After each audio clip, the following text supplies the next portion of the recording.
Ilikuwa ni tuzo maalum za mdau shupavu kutoka hapa Kigoma, ikiwa ni tuzo za mara ya kwanza kabisa kutambua shughuli mbalimbali zinazofanywa na watu kutoka Kigoma katika kada mbalimbali. Kabisa kwa sababu tuzo hizi ni mara ya kwanza kwenye mkoa wetu, nafikiri mimi ni wasihi sasa vijana wenzangu kwa miaka ijayo au kwa mwakani waweze kuchangamkia fursa, kuhakikisha biashara zao zinaonekana, biashara zao zinakuwa ni jicho, ili waweze kuingia katika hizi kategori za hizi tuzo, ili wasaidie kuwasogeza, kuwatoa hapo walipo, kuwafikisha mbali zaidi.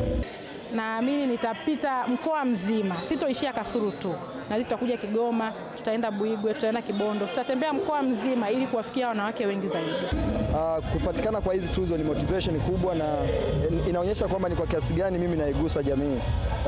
Ukiangalia kwenye zile tuzo zangu 3, kulikuwa kuna tuzo ambayo the best social influencer. Nimekuwa nikifanya kazi na watu wengi, nimegundua kwamba kazi zangu zinafika, ndio maana pengine mwitikio umekuwa mkubwa wa namna ya kunipigia kura. Tumeweza kutoa huduma nzuri, tunaendelea kuboresha huduma zetu hasa katika vinywaji pamoja na burudani ambayo inatufanya kuwepo katika mkoa wetu wa Kigoma.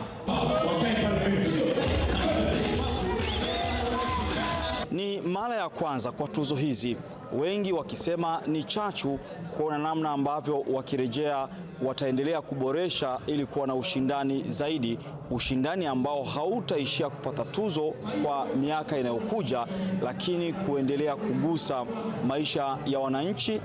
Jacob Ruviro, Azam News, Kigoma.